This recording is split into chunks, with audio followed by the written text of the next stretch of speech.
एक इनवाइस है शापोश की, इसी तरह ये ECS की इनवाइस है और ये भी शापोश की इनवाइस है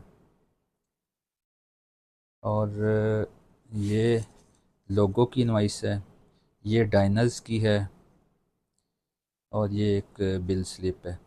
अब हम आपको दिखाते हैं कि यहाँ पे ये हम QR कोड स्कैन करते हैं तो क्या रिज़ल्ट आता है सामने। ये हम आइरिस पे आ गए हैं। ये टैक्स आसान ऐप है जो आप सब लोग अपने मोबाइल में कर सकते हैं। तो यहाँ है डिजिटल इनवाइस, ये डिजिटल इनवाइस पे हम गए।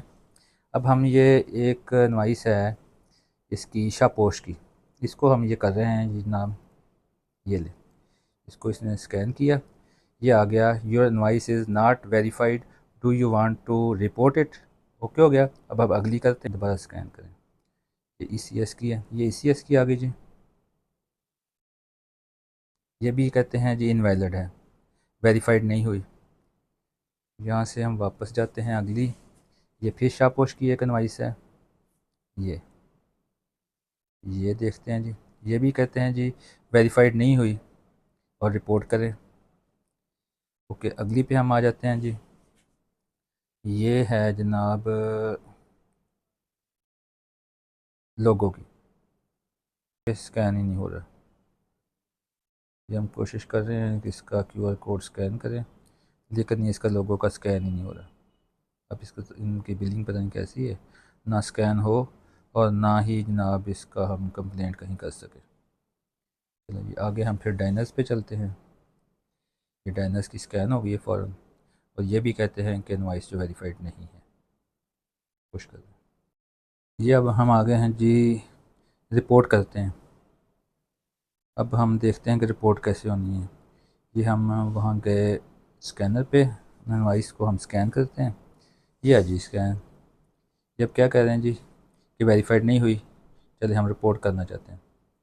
अब रिपोर्ट करने के लिए आप आ जाएं, आपको अपना नेम देना पड़ेगा, CNIC देना पड़ेगा, मोबाइल नेटवर्क बताना पड़ेगा और उसके बाद बैंक नेम बताना पड़ेगा किस बैंक से, और अपना अकाउंट नंबर देना पड़ेगा। स्टेप 2 पे आप आएंगे, अभी नहीं जा रहे।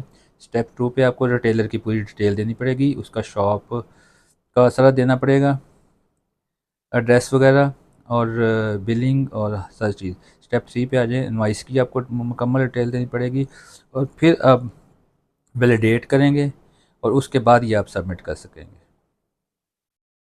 ये है अदारों की सूरत हाल आपके सामने कि मैंने आपके सामने 4 से 5 इनवाइसेस जो हैं स्कैन की हैं और एक भी वेरीफाइड नहीं हुई, और इसकी कंप्लेंट का तरीका भी आपको बता दिया कि कितना मुश्किल रखा गया है। और जब अगर कोई कंप्लेंट हो जाती है तो कोई रिप्लाई FBR की तरफ से नहीं आता। हम इस तरह के इश्यूज़ आपके सामने लाते रहेंगे और कुछ अवाम को, लायर्स को कानून के मुताबिक एजुकेट भी करेंगे, आपके राइट्स भी बताएंगे। लॉ एंड हेल्प एसोसिएट हमारा चैनल है, इसको आप सब्सक्राइब कर लें, हमें तजावीज़ भी दें कि फ़र्दर हम क्या करें। और आपके नॉलेज में ऐसी कोई चीज़ आती है पाकिस्तानी इदारों के बारे में, या कोई आपको हर्डल आती है, कोई आपसे रिश्वत तलब करता है कहीं पर किसी मामले में, या कोई आपको चाहिए मशवरा कानूनी चाहिए, तो आप मुझे फ़ोन भी कर सकते हैं, जो कि मेरे चैनल पे मेरा फ़ोन नंबर भी मौजूद है, और कमेंट्स में भी आप अपना सवाल कर सकते हैं। बहुत शुक्रिया।